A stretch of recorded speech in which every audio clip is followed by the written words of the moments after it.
hiciste en mí.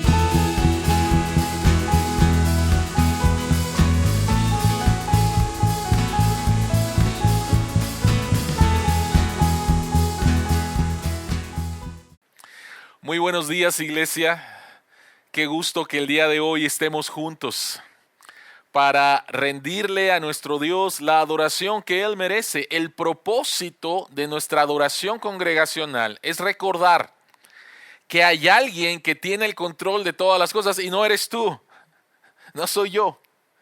Es el Dios de gracia, el Dios soberano, el Dios que en Jesucristo nos ha dado la máxima prueba de su amor, y estamos aquí reunidos para participar en este servicio de adoración a Dios. Así que quiero invitarte a que te pongas de pie y vamos a orar, poner este tiempo en las manos del Señor, poner nuestras vidas en las manos del Señor y adorarle a través de los cantos, a través de la lectura de su palabra, a través de nuestras oraciones y a través de escuchar y aplicar su palabra a nuestras vidas. Oremos.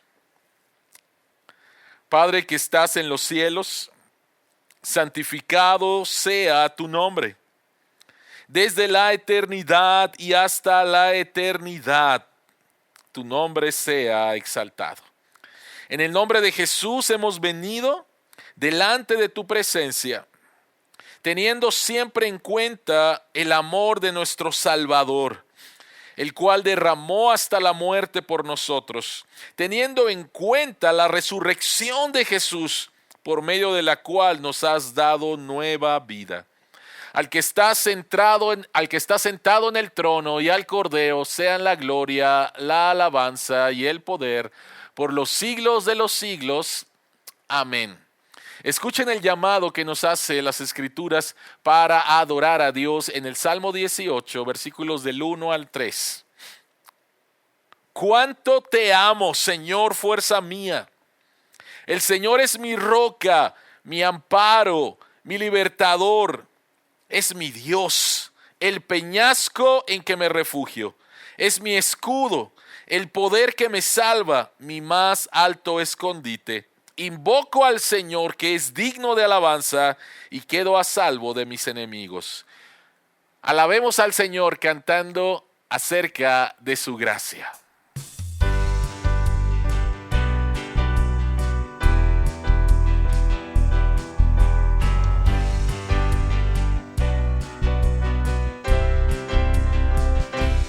Gloria a Dios, pues Él nos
Les invito a abrir sus Biblias en el Antiguo Testamento, en el libro de Oseas, en el libro de los profetas menores, el libro de Oseas capítulo 6, versículos 1 al 6. Oseas capítulo 6, versículos 1 al 6, esta es la palabra de Dios.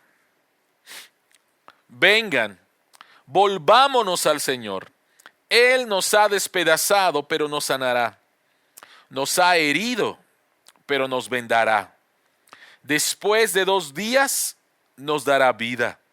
Al tercer día nos levantará y así viviremos en su presencia. Conozcamos al Señor, vayamos tras su conocimiento. Tan cierto como que sale el sol, Él habrá de manifestarse. Vendrá a nosotros como la lluvia de invierno, como la lluvia de primavera que riega la tierra. ¿Qué voy a hacer contigo, Efraín? ¿Qué voy a hacer contigo, Judá? El amor de ustedes es como nube matutina, como rocío que temprano se evapora. Por eso los hice pedazos por medio de los profetas, los herí con palabras de mi boca. Mi sentencia los fulminará como un relámpago. Lo que pido de ustedes es amor y no sacrificios, conocimiento de Dios y no holocaustos. Al leer esta palabra inmediatamente viene a nuestra mente que le hemos fallado al Señor. Y es necesario, por lo tanto, en nuestra adoración a Él, venir delante de Él en arrepentimiento y en confesión.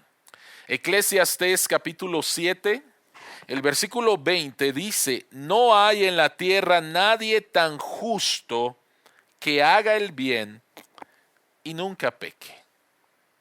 Por lo tanto, necesitamos venir delante de Dios en arrepentimiento, confesión y fe para que Dios siga transformando nuestras vidas. Mientras cantamos el Salmo 130, de lo profundo clamo a ti, pidámosle al Señor que examine nuestro corazón, vengamos a Él con confianza, confesemos nuestros pecados y recibamos el perdón de ellos. Cantemos.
Mientras seguimos escuchando la música, les invito a hacer esta oración juntos. Señor misericordioso, Padre de nuestro Señor Jesucristo, quien perdona a todos los que se arrepienten de verdad, volteamos hacia ti. Nos acercamos humildemente para confesar nuestros pecados y para implorar tu misericordia. No te hemos amado con un corazón puro y ardiente, ni tampoco hemos amado a nuestro prójimo como nos amamos a nosotros mismos. Nosotros no hemos hecho lo que es justo, ni amado tu misericordia, ni caminado humildemente contigo, mi Dios. Señor, pensamos mucho en nosotros y muy poco en ti. Ten misericordia de nosotros. Señor, de acuerdo con tu gracia, con tu misericordia, limpia nuestras iniquidades. Crea en nosotros un corazón limpio y renueva un espíritu recto. No nos alejes de tu presencia, Señor, y no nos quites tu Santo Espíritu. Restaura el gozo de tu salvación en nosotros. Venimos ante ti por los méritos de nuestro Señor Jesucristo. Amén. ¿Qué seguridad tenemos de que Dios ha hecho lo que le hemos pedido? Primera de Juan capítulo 4, el versículo 10 dice: en esto consiste el amor, no en que nosotros hayamos amado a Dios, sino en que Él nos amó y envió a su Hijo para que fuera ofrecido como sacrificio por el perdón de nuestros pecados. Dios ya trató con nuestros pecados en la cruz, por lo tanto ahora podemos cantar que hay libertad.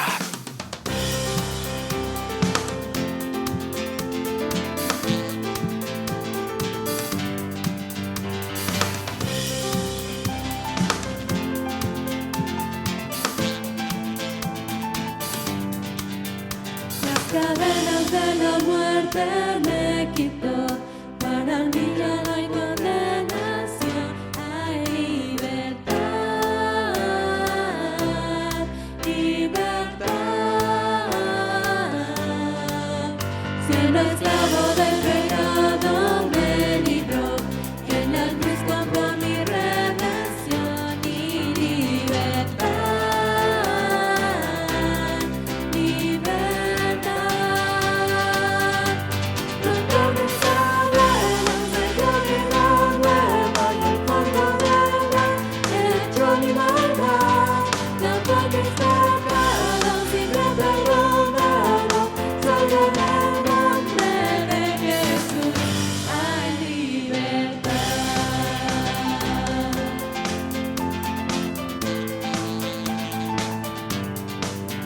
Yo proclamo al que en la cruz por mí murió y cambió mi duro corazón por libertad, libertad. El poder de ese evangelio me salvó y no me avergüenzo del Señor. Mi libertad, libertad.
y me ha perdonado, solo en el nombre de Jesús. Cambió mis cadenas, me dio vida nueva y al fondo del mar echó mi maldad. Lavó mis pecados y me ha perdonado, solo en el nombre de Jesús hay libertad.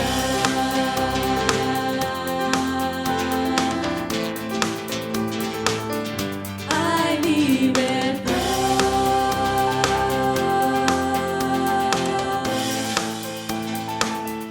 Hay libertad. Sigamos adorando a Dios a través de nuestras necesidades. Vengamos ante Él con nuestras necesidades, ansiedades, preocupaciones, porque Él nos va a cuidar. Escuchen lo que dice Jesucristo en Lucas capítulo 11, versículos 5 al 10. Supongamos, continuó, que uno de ustedes tiene un amigo y a medianoche va y le dice: amigo, préstame 3 panes, pues se me ha presentado un amigo recién llegado de viaje y no tengo nada que ofrecerle. Y el que está adentro le contesta: no me molestes, ya está cerrada la puerta y mis hijos y yo estamos acostados. No puedo levantarte a darte nada. Les digo que, aunque no se levante a darle pan por ser amigo suyo, sí se levantará por su impertinencia y le dará cuanto necesite.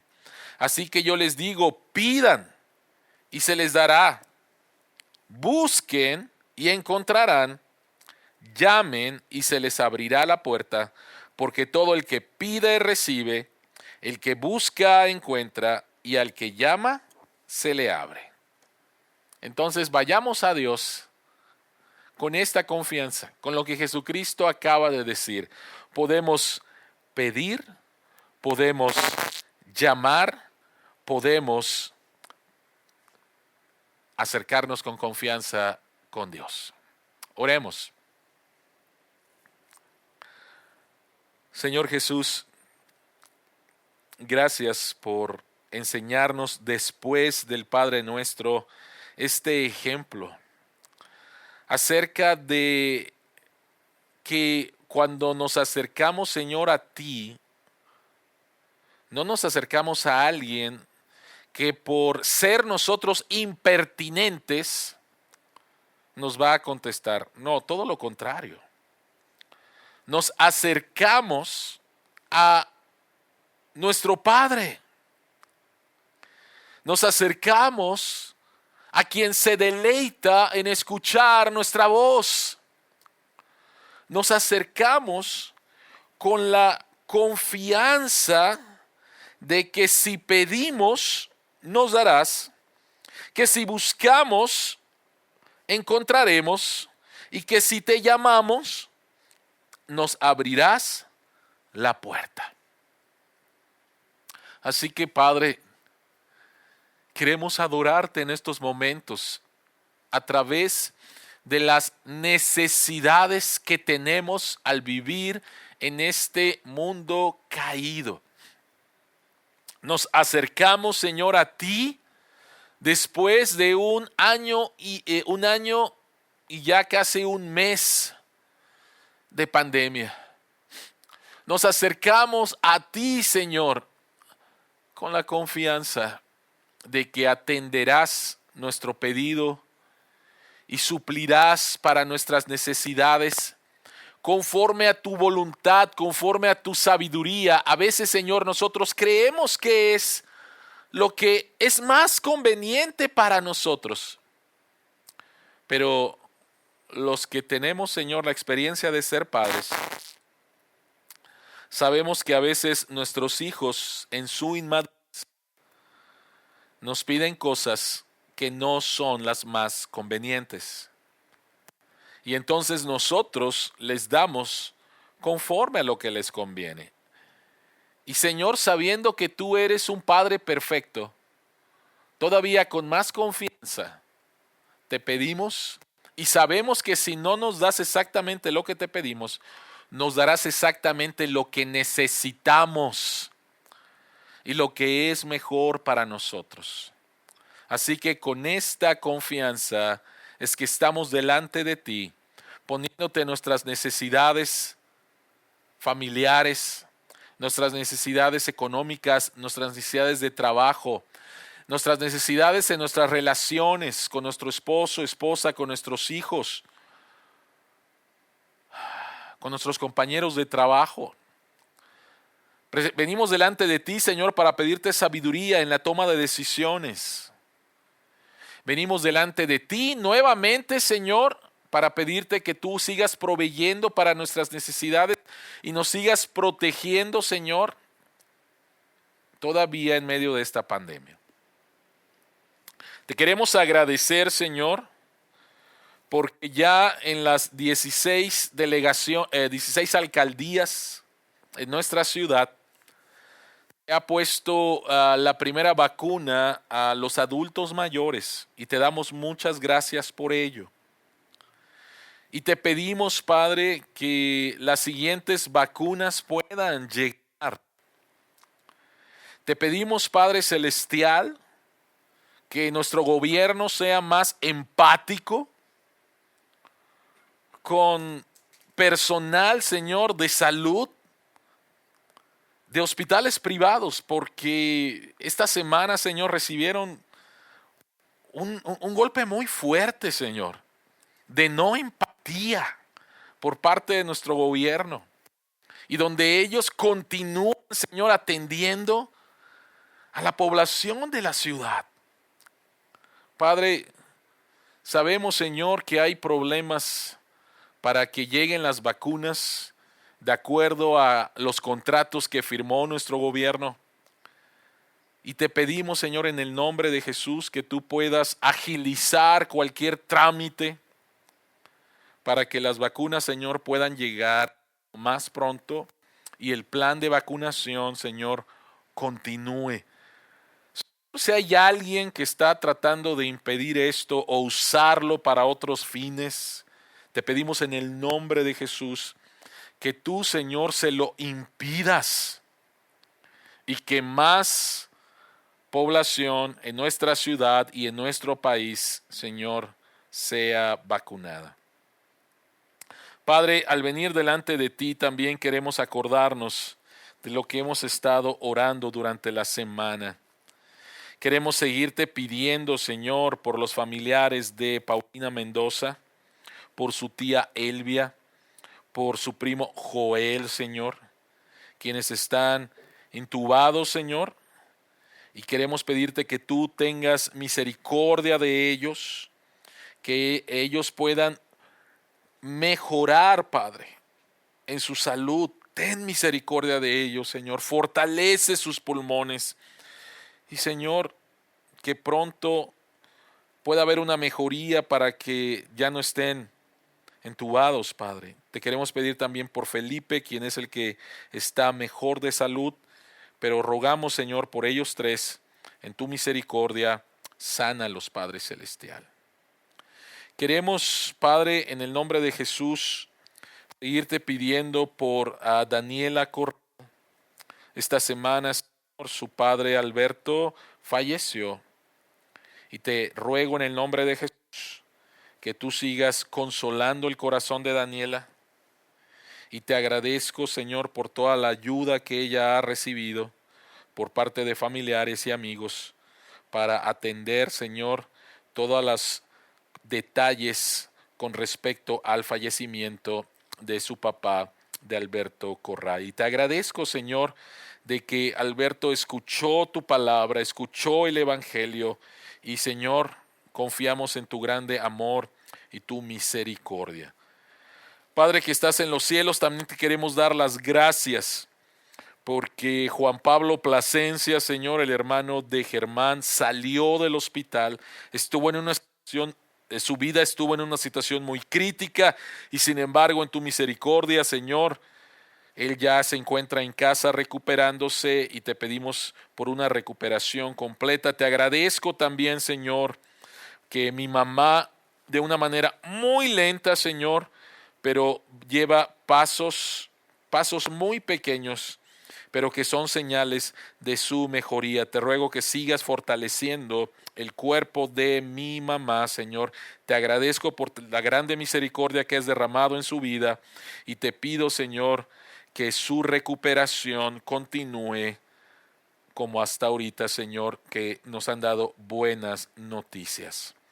Padre, gracias porque tú escuchas a tu pueblo, tú escuchas a tus hijos y respondes las oraciones, no con base a nuestro desempeño, sino con base al perfecto desempeño de Cristo por nosotros, quien es nuestro sumo sacerdote, quien intercede por nuestras necesidades ante ti 24/7, y tu Espíritu Santo, Señor, quien también, como dice tu palabra, gime por nosotros ante tu presencia, porque a veces no sabemos cómo pedir.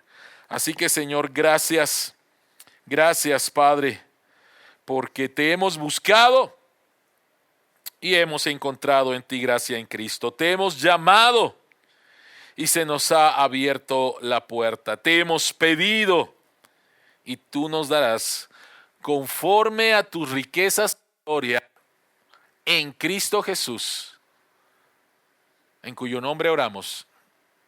Amén. Sigamos adorando a Dios a través de nuestros diezmos y ofrendas. La palabra de Dios dice: nadie se presentará ante el Señor con las manos vacías. Cada uno llevará ofrendas según lo haya bendecido el Señor tu Dios. Padre, gracias que podemos venir delante de ti en adoración, reconociendo tu fidelidad en nuestras vidas. Y entonces también nosotros queremos ser fieles, Señor, para contigo, para el sostenimiento de tu iglesia, para el crecimiento de tu reino y para bendecir a los miembros, Señor, de la familia de Cordero. A ti sea la gloria en el nombre de Jesús. Amén. Les invito a abrir sus Biblias en el Evangelio de Juan, capítulo 21, versículos del 1 al 19. Este es el último sermón de esta serie, el Evangelio de Juan, Jesús, la luz de la vida. Es el mensaje número 31 y se llama restauración. Así que leamos Juan capítulo 21, versículos del 1 al 19. Esta es la palabra de Dios. Después de esto, Jesús se apareció de nuevo a sus discípulos junto al lago de Tiberíades. Sucedió de esta manera. Estaban juntos Simón Pedro, Tomás, al que le apodaban el gemelo, Natanael, el de Caná de Galilea, los hijos de Zebedeo y otros 2 discípulos. Me voy a pescar, dijo Simón Pedro. Nos vamos contigo, contestaron ellos. Salieron pues de allí y se embarcaron, pero esa noche no pescaron nada. Al despuntar el alba, Jesús se hizo presente en la orilla, pero los discípulos no se dieron cuenta de que era él.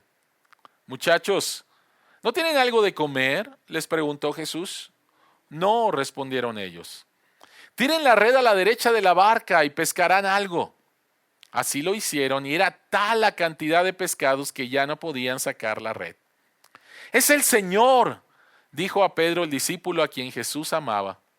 Tan pronto como Simón Pedro le oyó decir, es el Señor, se puso la ropa, pues estaba semidesnudo, y se tiró al agua.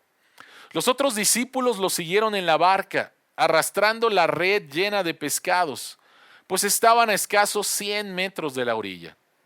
Al desembarcar, vieron unas brasas con un pescado encima y un pan. Traigan algunos de los pescados que acaban de sacar, les dijo Jesús. Simón Pedro subió a bordo y arrastró hasta la orilla la red, la cual estaba llena de pescados de buen tamaño. Eran 153, pero a pesar de ser tantos, la red no se rompió. Vengan a desayunar, les dijo Jesús. Ninguno de los discípulos se atrevía a preguntarle, ¿quién eres tú?, porque sabían que era el Señor. Jesús se acercó, tomó el pan y se lo dio a ellos e hizo lo mismo con el pescado. Esta fue la tercera vez que Jesús se apareció a sus discípulos después de haber resucitado.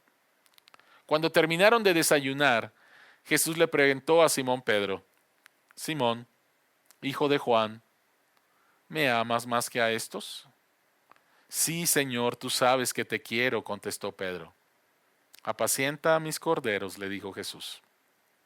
Y volvió a preguntarle, Simón, hijo de Juan, ¿me amas? Sí, Señor, tú sabes que te quiero. Cuida de mis ovejas. Por tercera vez Jesús le preguntó, Simón, hijo de Juan, ¿me quieres? A Pedro le dolió que por tercera vez Jesús le hubiera preguntado, ¿me quieres? Así que le dijo, Señor, tú lo sabes todo. Tú sabes que te quiero. Apacienta mis ovejas, le dijo Jesús. De veras te aseguro que cuando eras más joven te vestías tú mismo e ibas a donde querías, pero cuando seas viejo, extenderás las manos y otro te vestirá y te llevará a donde no quieras ir. Eso dijo Jesús para dar a entender la clase de muerte con que Pedro glorificaría a Dios. Después de eso añadió, sígueme. Vamos a orar. Señor que estás en los cielos, te queremos dar las gracias que nos has permitido llegar hasta el último capítulo del Evangelio de Juan.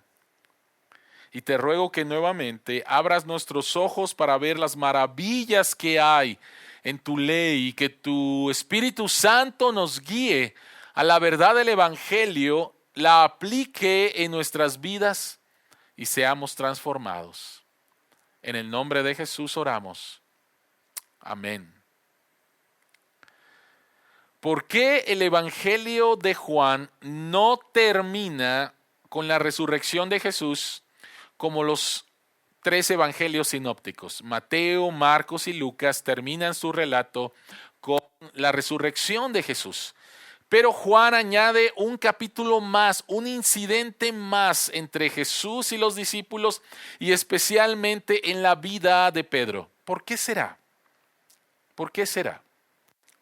La respuesta es porque la vida cristiana no es una vida perfecta. La vida cristiana no es una vida perfecta, lo será. Lo será cuando Jesucristo regrese y entremos al capítulo final de la historia de la redención, que es la consumación. Y entonces por toda la eternidad estaremos con Jesús, estaremos con la iglesia y ya no habrá más pecado. Ahí sí será una vida perfecta. Pero mientras estamos aquí, mientras estamos todavía en este mundo caído, mientras estamos entre el ya y el todavía no, la vida cristiana no es una vida perfecta. La vida cristiana es una vida de restauración. ¿Por qué? Porque Dios no tan solo perdona tu pecado y te deja ahí, sino que Dios perdona tu pecado.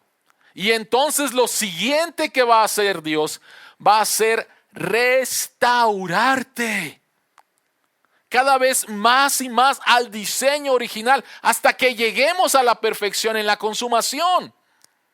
Pero por favor, escucha nuevamente lo que te estoy diciendo.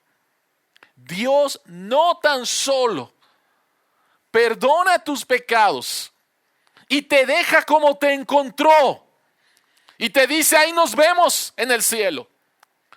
Dios sabe que después de que tú has encontrado vida en Jesús, todavía vas a pecar. Y Dios sabe de dónde Él te ha sacado también y cómo vivir en este mundo caído, rodeado de gente caída, y tú y yo batallando con una naturaleza caída, cómo nos hemos dañado. Somos personas quebrantadas, somos personas rotas. Y Dios no tan solo perdona nuestros pecados, sino que nos restaura. Aquí tenemos a Pedro, después de haber pasado por una situación que lo quebró. y a Jesús haciendo la obra de restauración en la vida de Pedro. Así que Dios no tan solo nos perdona, sino nos restaura.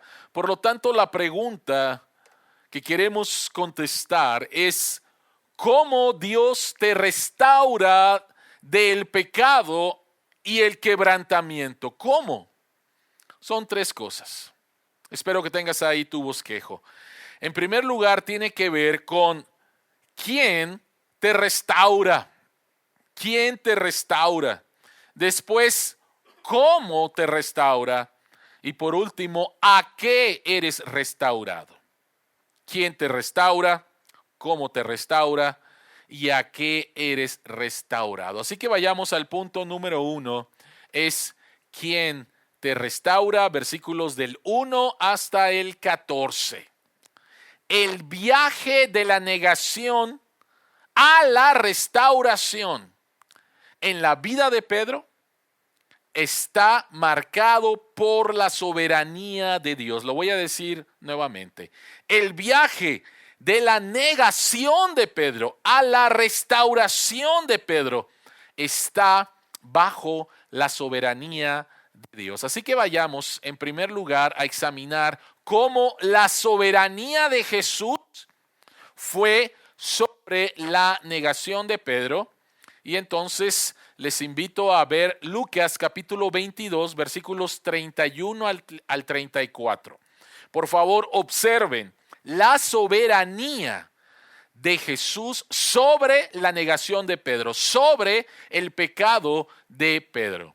El texto dice, están en el jueves, la Santa Cena, y Jesucristo le dice a Pedro: Simón, Simón, mira que Satanás ha pedido zarandearlos a ustedes como si fueran trigo. Pero yo he orado por ti para que no falle tu fe. Y tú, cuando te hayas vuelto a mí, fortalece a tus hermanos. Señor, respondió Pedro, estoy dispuesto a ir contigo tanto a la cárcel como a la muerte. Pedro, te digo que hoy mismo, antes de que cante el gallo, 3 veces negarás que me conoces. Noten lo que Jesús le está diciendo a Pedro. Jesús le está diciendo a Pedro: Pedro, vas a pecar de una forma en que no lo crees. Vas a pecar de una forma en la cual te vas a sorprender de lo que hiciste. Pero yo he orado por ti y sé que tu fe no va a fallar. Ahora, ¿cómo sabemos esto? ¿Cómo sabemos que la fe de Pedro no iba a fallar? Vean por favor nuevamente el texto. Jesucristo le dice: cuando te hayas vuelto a mí. En otras palabras, dentro de la soberanía de Dios estaba la caída de Pedro, pero también Jesucristo sabía que la fe de Pedro no iba a fallar. Y la pregunta es, ¿por qué Jesucristo sabía que la fe de Pedro no iba a fallar? Porque sabía nuevamente que la fe de Pedro era muy fuerte. De ninguna manera. Por favor, nota el texto. Jesucristo dice: yo he orado por ti para que tu fe no falle. En este grande fracaso de Pedro, lo que sostiene a Pedro, lo que hace que la fe de Pedro no falle, es la intercesión de Jesucristo. Entonces, este pasaje nos enseña que Dios es soberano sobre nuestros pecados. Dios es soberano sobre nuestros fracasos. Dios es soberano sobre nuestras fallas. Dios es soberano sobre nuestro quebranto. Ojo, Dios no es el autor del pecado, de nuestro pecado, pero en su soberanía, Dios puede utilizar nuestras fallas más grandes, nuestros pecados más grandes para cumplir con sus propósitos. Y Dios tenía un propósito para Pedro. Y por eso Jesucristo dice, yo he orado para que tu fe no falle. Algunas personas dicen que cuando Dios reescribe nuestra historia, lo hace sobre renglones torcidos. ¿Has escuchado esa frase, los renglones torcidos de Dios? Dijimos la semana pasada que a través que la resurrección nos asegura que Dios reescribe nuestra historia, pero Dios reescribe nuestra historia en renglones torcidos. Nosotros somos los renglones torcidos y Dios va a escribir una nueva historia, como lo hablamos la semana pasada. Piensa de esta manera, por favor. Piensa en el mejor cirujano del mundo, que cuando llega a su sala de operaciones, tiene ahí todo el material que necesita y le dan el escalpelo perfecto que necesita para hacer la cirugía. Ahora piensa en ese mismo cirujano que está de vacaciones en una playa y que de repente hay una emergencia y él necesita en ese momento hacer una cirugía. Y cuando él pide un escalpelo o un cuchillo, le entregan un cuchillo de cocina viejo, medio torcido. Pero este cirujano experto puede llevar a cabo esa cirugía porque es el experto, aún con un instrumento que no es el mejor. Nosotros somos como ese cuchillo imperfecto en las manos del cirujano perfecto que es Dios, quien va a cumplir su perfecto propósito. Estamos en las manos del cirujano perfecto, quien es nuestro Padre Celestial. Entonces, lo primero que Dios hace y lo primero que vemos aquí es que Jesucristo es soberano sobre el pecado, la caída, la traición de Pedro. Pero no tan solo eso, sino que también Dios es soberano sobre la restauración de Pedro. Ahora, quiero que noten algunas cosas aquí interesantes. En primer lugar, el capítulo 21 se nos dice que esta es la tercera vez que Jesucristo se aparece a los discípulos después de la resurrección. Y ya leímos en el capítulo 20 la primera vez que Jesucristo se les aparece y Jesucristo les dice, así como el Padre me ha enviado, yo los envío. Entonces, tú estarías esperando que los discípulos estuvieran planeando cómo ir al mundo a predicar el evangelio, pero lo que leemos en el capítulo 21 es que los discípulos están al lago Tiberíades y Pedro dice, ¿saben qué? Me voy a ir a pescar. ¿Qué significa eso? Después de que Jesucristo les ha dicho, yo los voy a enviar a la grande misión y ahora los encontramos pescando, ¿qué significa eso? Bueno, no se ponen de acuerdo los estudiosos de las escrituras y encontramos en un extremo, por un lado, gente que dice esto es inaudito, ¿no? O sea, ¿cómo es posible que estén allá pescando después de lo que Jesucristo les dijo? Y por el otro lado encontramos a personas que dicen, bueno, es que de la resurrección de Jesús hasta el día de Pentecostés pasaron 50 días y pues ellos tenían que vivir de alguna forma, así que Pedro nuevamente está pescando para sostenerse. Bueno, yo creo que algo en medio de estas dos posiciones pasó. Pero la soberanía de Jesús sobre la restauración de Pedro lo podemos ver en dos detalles en este pasaje. El primer detalle está en que ellos, siendo expertos, no pescaron absolutamente nada durante la noche y de alguna manera esa es una ilustración muy clara de Juan capítulo 15 donde Jesucristo dice, separados de mí, nada pueden hacer. Así que ellos han fracasado y Jesucristo les dice, echen la red del lado derecho de la barca y ellos pescan 153 peces. Ahora, ¿a qué apunta este primer detalle? No puede haber restauración en tu vida aparte de la obra de Jesús, aparte de la soberanía de Jesús. No puede haber restauración en tu vida. Tú no puedes restaurarte a ti mismo y sobre todo, después de un fracaso en tu vida cristiana y que tú intentes volverte a ganar el amor de Dios y tu estatus como hijo a través de tus obras, esa no es la manera. No es la manera. Es Dios en su soberanía restaurándote. El segundo detalle que vemos es el siguiente. Y es lo que pasa cuando Pedro sale del agua, ¿no? O sea, están a 100 metros. Pedro se da cuenta que es Jesús. Hace algo que no entiendo porque dice que se viste y se echa al agua. Y para mí es desvestirte y echarte al agua, pero bueno. Pero Pedro se tira al agua, llega donde está Jesús. Y dice que encuentra una hoguera, unas brasas con un pescado y un pan. ¿A qué apunta esto? Hablando de la soberanía de Dios, hablando de tu restauración, esto apunta a que Jesús no necesita que ellos pesquen para darles de comer. A ver, ¿qué significa eso? El punto es la restauración. Y cuando Pedro llega, cuando los discípulos llegan, Jesús ya ha preparado un desayuno de gracia para Pedro. Los discípulos no llegan, Pedro no llega y Jesucristo les dice, oigan, ¿qué hacen aquí?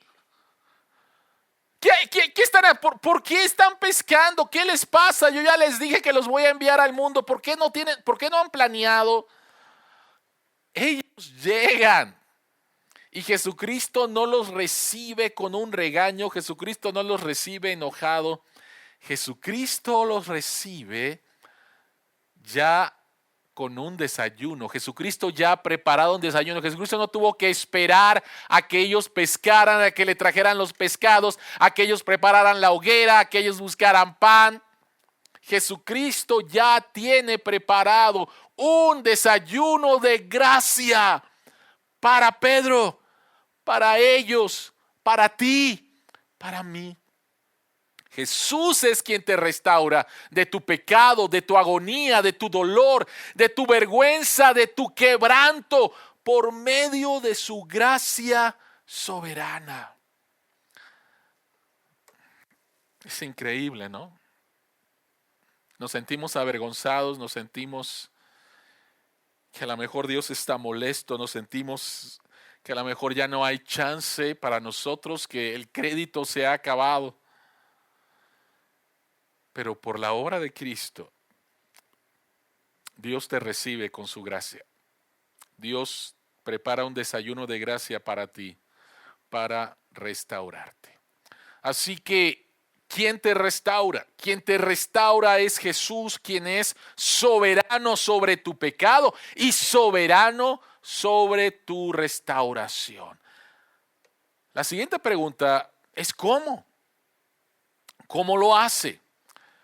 ¿Cómo Jesucristo te restaura? ¿Cuál es el método que Jesucristo hace para poderte restaurar? Noten, por favor, que lo primero que hace Jesús para restaurar a Pedro es que lo va a llevar a recordar su traición, su dolor, su quebranto y su caída. ¿Cómo Dios lo hace? Lo primero es, Él te va a enfrentar con tu pecado y con tu quebrantamiento. Hay dos detalles aquí que debemos de notar. El primer detalle está en el versículo 9, que dice que hay una hoguera, que hay brasas. ¿A qué le recuerda eso? ¿Qué le recuerda eso? Tenemos que ir a Juan capítulo 18. Han arrestado a Jesús. Pedro sigue en las sombras, en la noche. Llegan hasta el patio del sumo sacerdote. A Jesucristo lo están interrogando, lo están golpeando. Y dice que hay una hoguera. Y alrededor de esa hoguera es que Pedro es cuestionado con respecto a su relación con Jesús. Y alrededor de esa hoguera es que Pedro comete el pecado que jamás pensó que iba a cometer. Alrededor de esa hoguera, Pedro niega 3 veces a Jesús. Y de repente Pedro sale del agua y lo que encuentra es una hoguera. O sea, ¿por qué está el detalle de la hoguera? Juan nos está diciendo que Jesús está llevando a Pedro a recordar, a enfrentarlo con su pecado y con su negación. Ahora, ¿por qué Dios hace eso? Ese es el primer detalle. El segundo detalle tiene que ver, obviamente, con las 3 veces que Jesucristo le pregunta a Pedro si lo ama, que son, estas 3 preguntas son paralelas a las 3 negaciones de Pedro. Lo que Dios hace para restaurarnos es confrontarnos, enfrentarnos con nuestro pecado para conducirnos al arrepentimiento. La única manera en que Pedro puede ser restaurado es si se enfrenta a la negación, si enfrenta a su pecado, para ser llevado a un arrepentimiento genuino, para experimentar el perdón y la restauración que solo hay en Cristo. A veces queremos lidiar con nuestros fracasos en nuestra vida cristiana, tratando de olvidarlos. No me quiero acordar. Pero lo que Dios hace es llevarnos, sacarnos de nuestro estado de negación, enfrentarlo nuevamente para llevarnos a un arrepentimiento genuino. Si lo que has estado haciendo es negarlo, lo que va a conducir eso es a una vida de sequía espiritual. Y esto lo podemos ver en la vida del rey David, quien escribe en el Salmo 32, versículos 3 y 5, lo siguiente: David había fracasado rotundamente.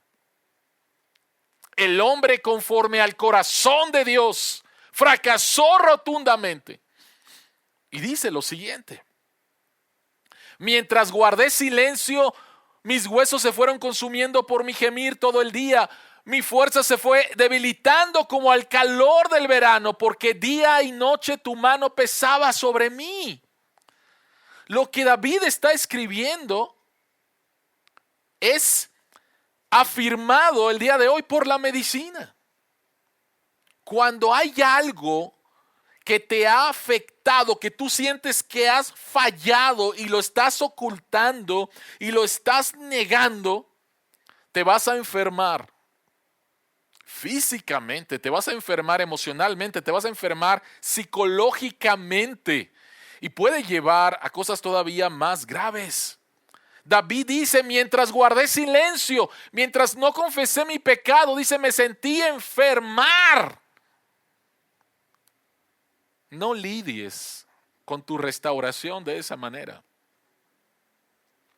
Entonces llega un momento en el versículo 5 que David dice: pero te confesé mi pecado y no te oculté mi maldad. Me dije: voy a confesar mis transgresiones al Señor, y tú perdonaste mi maldad y mi pecado. David va delante de Dios, a solas con Dios, sabiendo lo que Dios ya sabe. Y entonces confiesa, hay un arrepentimiento genuino. Y hay una verdad genuina que llega a la mente y al corazón de David, que dice: y tú perdonaste mi maldad y mi pecado. ¿Cómo Dios lo hace? En primer lugar, te lleva a enfrentar. En segundo lugar, debes de aceptar el perdón y la curación de Jesús. Vean por favor el libro de Oseas capítulo 6 versículos 1 y 2, lo leímos al principio en nuestro culto. Nota por favor, Oseas 6, 1 y 2. Vengan, volvamos al Señor, Él nos ha despedazado, pero nos sanará. Nos ha herido, pero nos vendará. Después de 2 días nos dará vida, al tercer día nos levantará y así viviremos en su presencia. En otras palabras, el Señor soberano lleva a Pedro a recordar su fracaso, no para lastimarlo, no para avergonzarlo, sino para sanarlo, sino para restaurarlo. Entonces, ¿cómo Dios te restaura? Dios en primer lugar, Jesús en primer lugar, te va a llevar a enfrentar tu fracaso, tu pecado, tu quebranto, tu dolor. Pero no para avergonzarte más, no para lastimarte, sino para sanarte, sino para restaurarte. Y después, ¿qué es lo que Jesús hace? ¿A qué nos restaura? Y entonces vamos al pasaje donde 3 veces Jesucristo le pregunta a Pedro si lo ama y veamos la respuesta de Pedro. En el versículo 15, la primera parte dice: cuando terminaron de desayunar, Jesús le preguntó a Simón Pedro: Simón, hijo de Jonás, ¿me amas más que a estos? ¿Quiénes son estos? ¿Y por qué Jesús le dice a Pedro que si lo ama más que a estos? No sería no, Jesús le está dando una oportunidad a Pedro para que Pedro se sienta orgulloso y que le pueda decir: sí, Jesús, te amo más que a estos. No va por ahí. Jesucristo le está diciendo a Pedro: Pedro, me amas más que a estos. Porque Pedro, cuando Jesucristo anunció su traición, que lo iba a negar, Pedro dijo de una manera muy orgullosa. Y Pedro dijo: aunque estos se alejen de ti, yo, Señor, no. Yo te amo más que a estos. Pedro mostró una confianza en sí mismo. Pedro mostró un orgullo. Entonces Jesucristo está tratando con eso.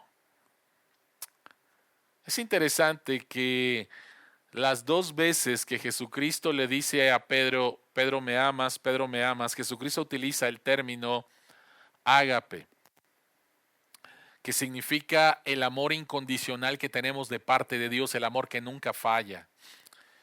Y las 2 veces que Pedro le contesta a Jesús, Pedro contesta diciendo te amo, pero utiliza la palabra fileo, que significa realmente te quiero, que es un amor afectivo.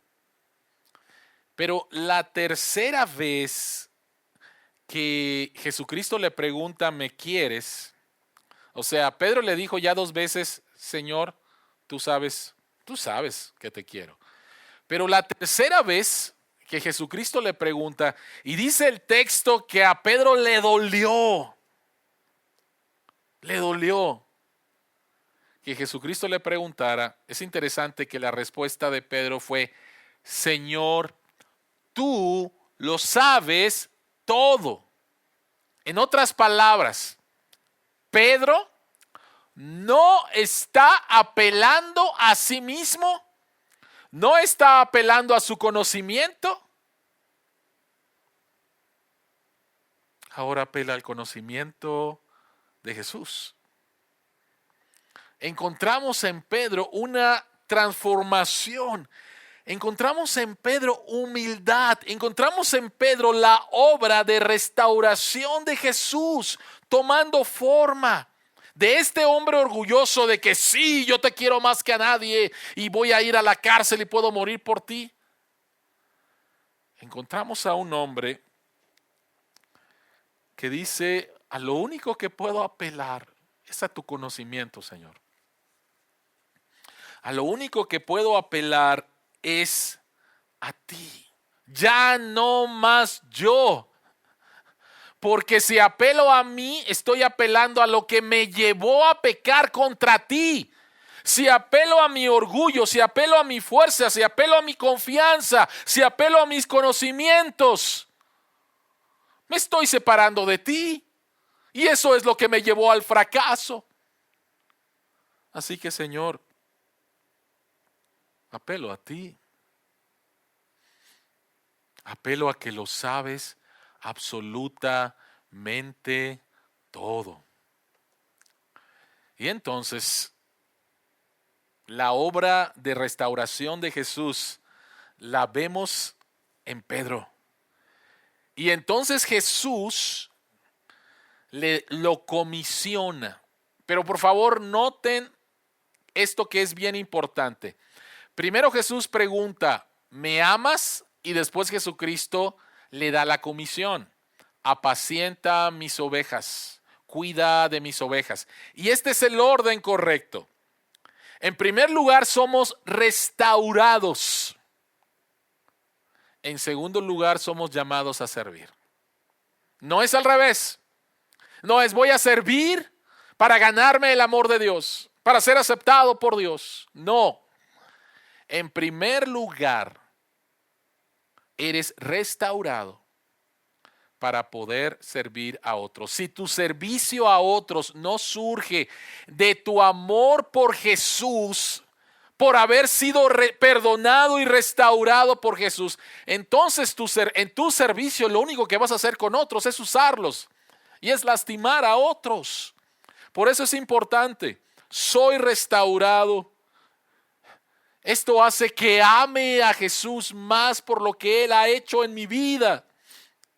Y entonces voy a poder servir a otros con el amor con que Jesús me ama a mí. Es muy interesante que en la Biblia encontramos 59 mandamientos que terminan con la frase unos a otros. Cada uno de estos mandamientos, obvio, se trata de servir a otros. Pero para servir a otros, tenemos que amar primeramente a Dios. En términos de lo que Jesús le dice a Pedro, amar a otros es alimentarlos con las palabras de Jesús. Porque si no lo hacemos, como acabo de decir, vamos a usar a otros, vamos a lastimar a otros. Charles Spurgeon, el llamado príncipe de los predicadores, él contó una historia una vez que apunta precisamente a lo que estamos diciendo. Él dice que había una vez un rey que gobernaba toda la tierra y un día un jardinero cosechó una zanahoria gigante. Él la tomó y decidió ofrecérsela al rey diciéndole, mi señor, esta es la zanahoria más grande que he cosechado o que habré de cosechar. Por lo tanto, quiero presentártela a ti como una muestra de mi amor y mi respeto a ti.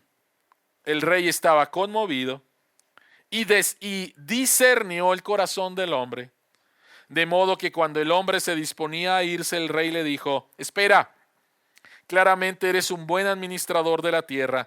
Quiero darte una parcela de tierra de forma gratuita para que coseches en ella. El jardinero estaba asombrado y se fue a su casa lleno de gozo. Pero había un noble en la corte del rey que oyó todas estas cosas y dijo, ¡wow! Si eso es lo que puedes ganar por una zanahoria, ¿qué pasaría si le dieras al rey algo mejor? Al día siguiente, el noble vino delante del rey trayendo consigo un hermoso caballo negro. Se arrodilló delante del rey y dijo, mi señor, me dedico a la crianza de caballos y este es el mejor caballo que he criado y que criaré, por lo tanto quiero ofrecértelo como muestra de mi amor y respeto. Pero el rey discernió su corazón y dijo, gracias. Y tomó el caballo y simplemente despidió al noble de su presencia. El noble estaba perplejo, de modo que el rey le dijo, permíteme explicarte. ese jardinero me estaba dando una zanahoria a mí, pero tú te estás dando el caballo a ti mismo. Tú te estás dando el caballo a ti mismo. Simplemente me estás usando para tus propósitos. Necesitamos ser restaurados por Dios. De esa manera conocemos más el amor de Dios y de esa manera somos motivados a amar a Dios y amar a nuestro prójimo como Dios nos ama.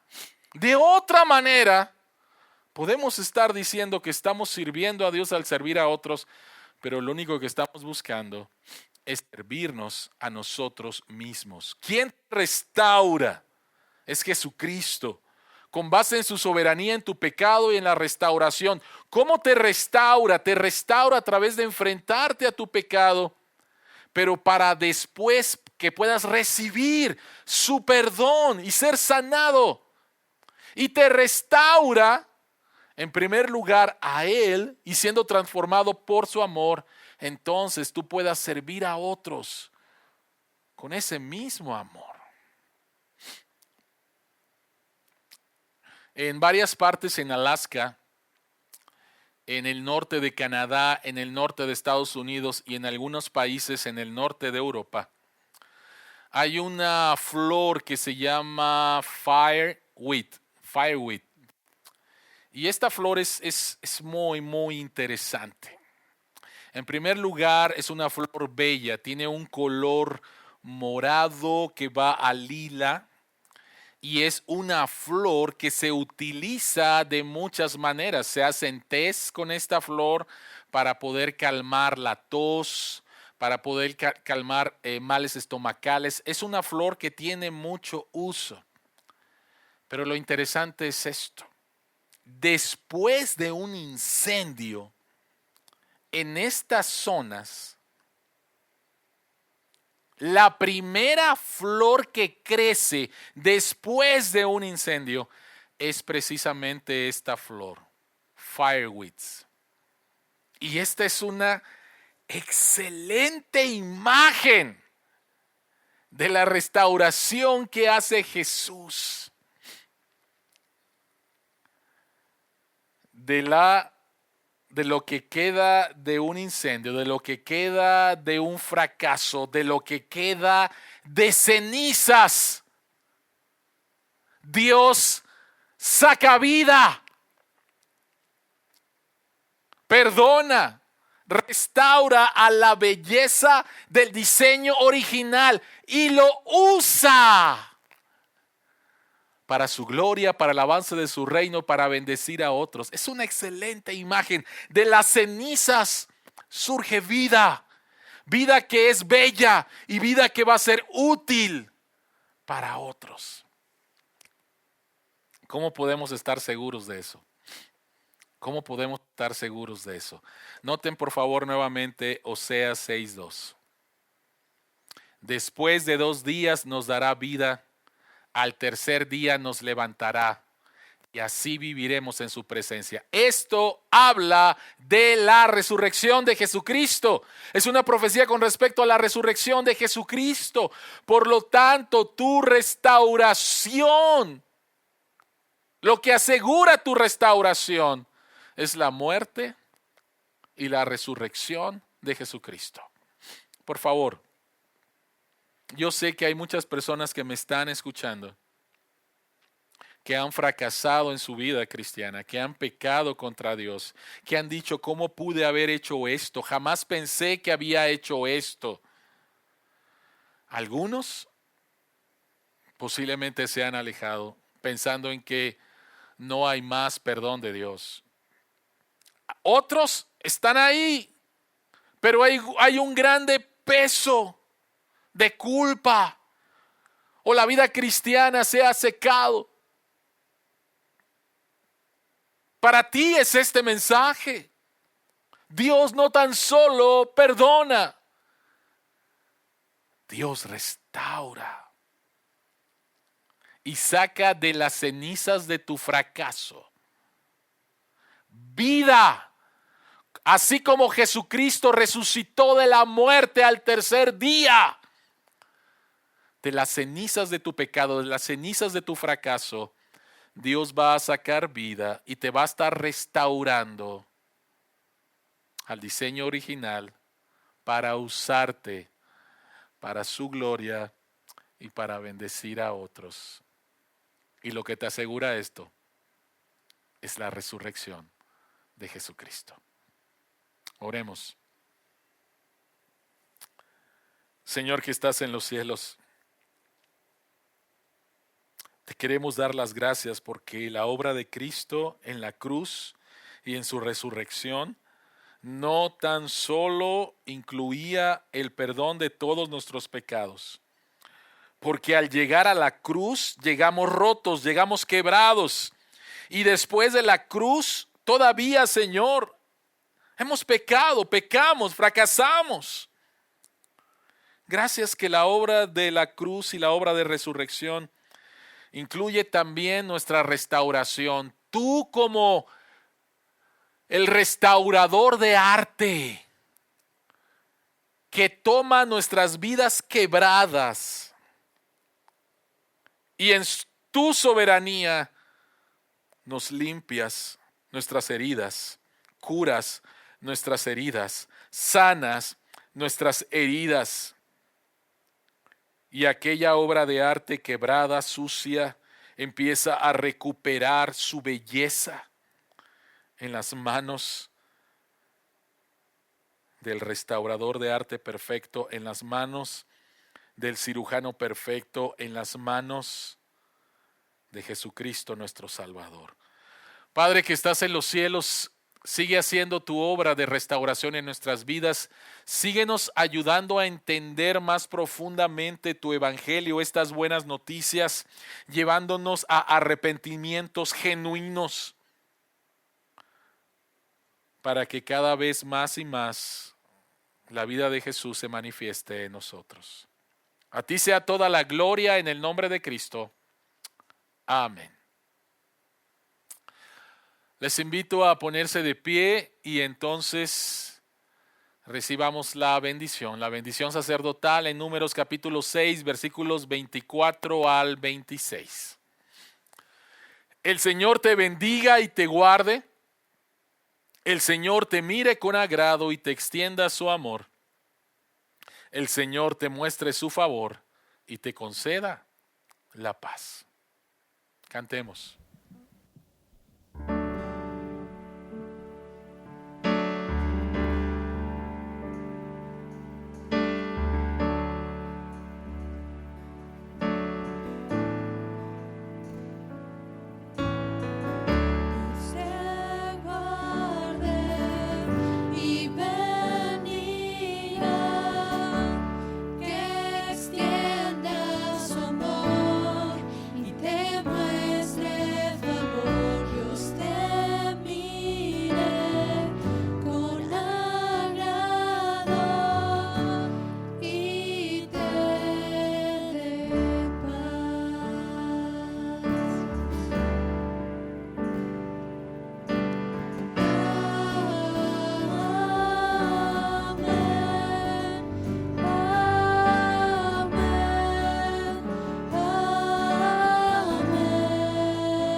Querida iglesia, qué gusto que pudimos nuevamente estar juntos, adorando a Dios de esta manera y oramos que pronto podamos estar nuevamente juntos adorando a Dios. Algunos avisos rápidamente. Queremos invitar a todos los adolescentes a la reunión de Sin Registro, que va a ser en un momento más para que continúen estudiando junto con David Ulloa, encontrando la verdad. Sé que ha sido de bendición y de desafío para muchos de ustedes y esperamos que lo siga haciendo utilizando la plataforma de Right Now Media. También quiero invitarlos, iglesia, el próximo miércoles, el miércoles a las 7 de la noche, les invito a nuestra reunión de reflexión bíblica. Vamos a las preguntas de aplicación del sermón, pero especialmente pasamos un tiempo de oración. Por favor, a las 7 de la noche el miércoles les esperamos para tener un tiempo de oración juntos. Lo necesitamos. Y también quiero animarte, los domingos a las 10 de la mañana seguimos estudiando el Salmo 23 utilizando la plataforma de Right Now Media, la enseñanza del pastor Matt Chandler.